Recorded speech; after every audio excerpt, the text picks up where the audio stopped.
안녕하세요. 저는 올해 33살 여자입니다. 제 슬픈 인생사를 신세한탄 해보려 글을 적습니다. 얼마나 답답했으면 이렇게 사연을 올릴까 연민으로 읽어주시면 감사하겠습니다. 저는 2살 위인 언니가 있고 3살 아래의 여동생이 있는 세자매 중 둘째였습니다. 언니한테 치이고 막내한테 치인다는 그 둘째 어린 시절을 떠올린다면 언니만 예쁘게 보는 아빠와 동생만 예쁘게 보는 엄마만 기억납니다. 엄마 아빠라는 호칭으로 쓰고 싶진 않는데 이야기를 하려니 별 수 없이 써야겠네요. 유독 언니와 동생만 끼고 도는 부모님 때문에 전 집안에서 왕따였습니다. 학교에서는 친구들도 많고 선생님께 꽤나 예쁨도 받았는데 유독 집안에선 왕따였죠. 자기만 아는 언니가 좋을 리 만무했죠. 맞는 걸 먹어도 제 목까지 다 뺏어가는 언니를 엄마는 별말 안 하셨어요. 아빠는 오히려 잘 먹는 게 좋다며 언니를 예쁘게만 했고요. 제가 어릴 때 기억입니다. 한 번은 언니가 당연하게 제 몫을 먹는다는 게 너무 분하고 억울하고 왜 그랬는지 모르겠어요. 평상시에 저였다며 그냥 내버려뒀을 텐데 우걱우걱 먹고 있는 언니의 모습이 정말 너무너무 믿고 싫었습니다. 돼지라고 소리 지르면서 악에 받쳐 언니를 확 밀어버렸고 언니가 뒤로 넘어지면서 먹고 있던 빵을 다 토해낸 일이 있었습니다. 그러면서 언니가 울고 불고 난리가 났죠. 거실에 있던 아빠가 뛰쳐오시더니 제 머리채를 휘어잡았고 그대로 방 안에 끌려 들어갔습니다. 그 다음 뭐 참 지독하게도 맞은 기억이 납니다. 발로 밟히고 주먹으로 때리고 2년 전년 그 나이에 감당할 수 없는 욕이란 욕은 다 들었던 것 같습니다. 한창을 그렇게 맞고 있는데 열려진 문틈으로 절 구경하는 동생과 눈이 마주쳤습니다. 왜 그 표정이 그렇게 잊혀지지가 않는 건지 그렇게 신나게 맞고 거실로 나왔는데 엄마랑 언니가 거실에서 귤을 먹고 있더군요. 아무렇지도 않게요. 뭐 그 일 이후로 맞는 건 일상이 됐습니다. 엄마한테나 아빠한테도 정말 엄청나게 맞았죠. 언니나 동생이 맞는 건 한 번도 못 봤어요. 다른 일도 많이 있었지만 이 일은 잊혀지지가 않네요. 이제 잊을 때도 됐는데요. 이 사건이 있은 후에 전 집에서 네 아니요 라는 대답 외에 그 어떤 말도 한마디도 하지 않았습니다. 그 사람들은 제가 내성적이고 소극적이고 낯가리는 천취로 생각했을 겁니다. 그리고 나서 제가 고학년이 됐을 때쯤 큰 집이 저희 집 근처로 이사를 왔습니다. 제 피난처가 생긴 거죠. 큰아빠 큰엄마는 저한테 정말 잘해주셨네요. 절 많이 안쓰럽게 생각하셨거든요. 그 사람들은 저에 대해 그 어떤 관심이 없었는데 그게 큰아빠 큰엄마 눈에도 보였겠죠. 학교 끝나면 큰 집으로 갔습니다. 그럼 큰엄마가 간식 챙겨주고 숙제도 봐주셨습니다. 친척 언니가 학교 끝나고 오면 언니와 함께 피아노 학원도 다녔고 학원을 다녀오면 큰아빠가 가끔 학원 앞에서 기다리시다가 같이 통닭 싸서 집에 들어갔고요. 정말 큰아빠 큰엄마가 제 부모님이었으면 친척 언니가 제 친언니였으면 하고 얼마나 바랐는지 모릅니다. 그렇게 시간이 지나서 친척 언니는 좋은 대학에 진학하게 되었고 친언니는 삼수를 했는데도 대학을 못 갔네요. 그렇게 돈이란 돈은 다 까먹더니 결국 대학도 못 가고 기술 배운다고 하더군요. 그래서 그랬나? 제가 친척 언니랑 같은 대학에 합격을 했는데 제 등록금은 스스로 벌어서 가라고 하더군요. 왜 자기들이 그것까지 해줘야 되냐고. 잠깐 여담이지만 저 고등학교 생활 내내 아침밥 한 번 먹은 적 없고요. 부모님은 학교로 절 데리러 온 적도 없습니다. 심지어 수능 볼 때 도시락도 큰엄마가 싸주셨네요. 이야기로 돌아가서 전 설마 등록금도 안 내줄까 싶었는데 점점 나쁜 알짜는 다가오고 초조해진 저는 파소연할 곳이 필요했고 친척 언니한테 울며 불며 전화했습니다. 언니는 정말 작은 아빠에도 너무하신다고 같이 소리 지르며 위로를 해주었고 그렇게 한참 언니랑 통화하고 나서 입을 뒤집어 쓰고 울고 있는데 큰아빠 큰엄마가 저희 집으로 들이닥치셨습니다. 자꾸 애한테 왜 그러냐며 저희 부모님과 싸우셨고 갑자기 큰엄마가 방문을 벌컥 열고 제 방으로 들어오셨습니다. 저한테 당장 짐 싸라고 하셨고 무슨 일인가 싶어 멀뚱멀뚱 서 있었는데 제 손목을 잡고는 얼른 나가자며 절 끌고 나가셨습니다. 그 뒤에 그 사람들이 전현 데려다 알아서 잘 뽑아 먹으라고 고래고래 소리치던 목소리가 아직도 귓가에 맴도네요. 큰아빠와 그 사람들 사이에 어떤 대화가 오갔는지 전 묻지 않았어요. 오히려 다행이라고 생각했습니다. 아, 이 집에서 나갈 수 있겠구나 싶어서요. 그 길로 큰 집 식구들과 미용실에 가서 머리를 했고 신발도 사고 옷도 사고 세상 해보지 못한 호감을 누리게 되었습니다.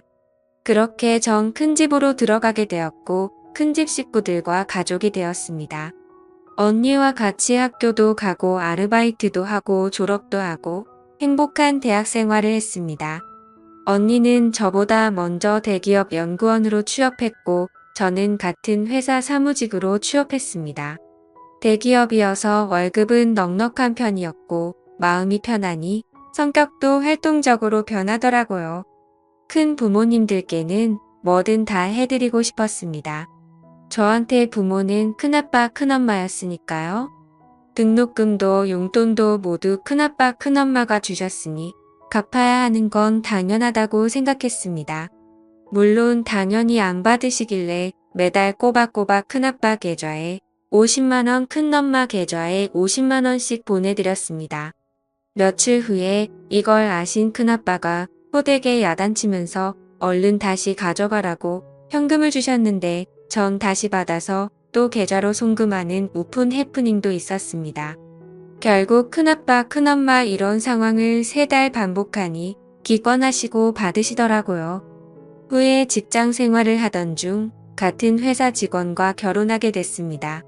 결혼 과정에 친부모와 이로 말할 수 없는 일들이 많이 있었지만 큰아빠 큰엄마께서 부모님 자리에 앉으시고 무사히 결혼을 마치게 되었습니다. 큰아빠 큰엄마는 결혼할 때 제게 5천만 원이 든 통장을 주셨습니다. 비상금이라고 하시면서요. 결국 제가 들였던 생활비를 차곡차곡 모으셔서 저한테 다시 되돌려 주신 거죠. 못 받겠다고 극히 사양했으나 큰아빠 이런 부분엔 정말 고집이 있으십니다. 결국 그 돈 큰 집 이사할 때 가구 구입해서 그냥 배달해버렸습니다. 주고도 안 받으시니 별 수 없었어요. 정말 다행히 너무 좋은 시부모님 그리고 남편 그리고 친부모님이라 생각하는 큰아빠 큰엄마 친언니라고 믿고 따르는 친척 언니까지 그렇게 행복한 나날만 보내고 있었는데 이 글을 쓰게 된 중요한 일이 생겼습니다. 얼마 전 낯선 번호로 문자가 왔습니다. 네 언니 결혼한다. 집으로 와라. 그 사람한테 온 문자였습니다. 번호도 몰랐는데 뭐지? 싶었고 전 분명 그 집 딸이 아니었기에 무시해버렸습니다. 남편한테 얘기를 했어요. 남편이 얘기를 듣더니 저에게 할 말이 있다고 하더군요. 저 몰래 부모님을 결혼 전부터 만나고 있었답니다. 알고 있었답니다. 왜 저를 그렇게 미워하는지 되돌려주고 싶었답니다. 친부모님한테로요. 그래도 부모님인데 다시 잘 지내야 하지 않겠냐고요. 남편에게 소름이 끼쳤습니다. 내가 그렇게까지 싫다는데 역겹고 생각만 해도 토가 나올 정도로 싶다는데 내가 필요 없는 사람들이라는데 날 다독이며 이해한다고 합니다. 하지만 받아들이고 그들의 이야기를 들어봐야 한다고 말하는 남편이 갑자기 싫어졌습니다. 그 사람들이 너무 싫습니다. 부모님이라고 부르고 싶지도 연락도 하고 싶지 않습니다. 돈 드는 멍청한 아이라고 그렇게 구박하던 제게 연락 고는 게 너무 더럽게 느껴졌습니다. 제 언니? 전 언니 없어요. 친척 언니 말고는 그렇게 결혼한다는 것도 돈 때문에 연락하는 것 같아서 너무 싫었습니다. 근데요. 문제는 남편도 갑자기 역겹고 싫어집니다. 남편을 이해하려 해도 저 몰래 제가 죽도록 싫어하는 그 사람들 집에 가서 밥 먹고 용돈 보내고 하하호 웃으면서 대화했을 남편을 떠올리면 갑자기 토할 것 같습니다. 정말 너무 싫다고 정말 죽여버리고 싶은 사람들이라고 그렇게 말했는데 그 사람들한테 웃으면서 같이 밥 먹고 TV 보고 그런 걸 생각하니 정말 미칠 것 같았습니다. 누군가 제 이야기를 들어주었으면 좋겠다는 생각이 들었습니다. 당장 생각나는 사람은 친척 언니뿐이었지만 임신 중인 중요한 시기라 언니에게는 아무 말도 할 수가 없었습니다. 그 이후 전 많이 예민해졌고 그 사람들과 남편이 한패인 것 같은 남편에게 이를 말할 수 없는 불신이 생겼습니다. 이런 상황이 제가 대체 어떻게 해야 할지 모르겠습니다. 어렵게 얻은 행복 그리고 절 믿어주고 아껴주셨던 큰 부모님들 생각에 마음을 다잡아보려 노력을 해도 어릴 적 트라우마가 떠올라 절 힘들게 합니다. 남편에 대한 제 불신은 어디서부터 손을 대야 할지 어떻게 풀어야 할지 막막합니다. 사실 남편은 이성적이고 전 지극히 감정적으로 대처한 것일지도 모릅니다. 남편에게 그 이야기를 들었을 땐 정말 어떻게 해야 할지 몰랐습니다. 저희 친부모님께 같이 가서 인사드리자고 하자마자 주체할 수 없는 분노가 쏟아져 나오더라고요. 소리를 지르며 손에 잡히는 주변 물건들을 집어던졌고 오열했습니다. 남편은 너무 놀라 아무 말도 못하고 제가 멈추지 않으니 절 가만히 안고만 있었습니다. 그 뒤로 남편은 제 눈치만 보고 있고 전 그냥 하염없이 멍하게만 지내고 있습니다. 주변 지인들은 정신과나 가정의학과 상담을 받아보라고 합니다. 제 자신을 생각해서요. 진심으로 절 위로해주는 말들에 고마웠지만 전 상처를 다시 건드리는 것 같아 상담을 받고 싶지 않습니다. 저는 어릴 때 기억을 그러니까 20살 전의 기억을 다 도려내고 싶습니다. 글을 쓰며 떠올린 그 시절의 기억들이 너무나 아파옵니다. 제가 왜 이렇게 됐는지, 왜 이런 고통을 겪어야 하는지 하염없이 슬퍼지네요. 긴 글 읽어주셔서 감사합니다. 흔히 있을 수 있는 이야기는 아니지만 이 글을 듣게 되신다면 제게 조언을 부탁드리겠습니다. 영상 끝까지 시청해주셔서 감사합니다. 여러분의 생각은 어떠신지 댓글 남겨주세요. 재밌게 시청하셨다면 구독과 알림 설정 부탁드립니다.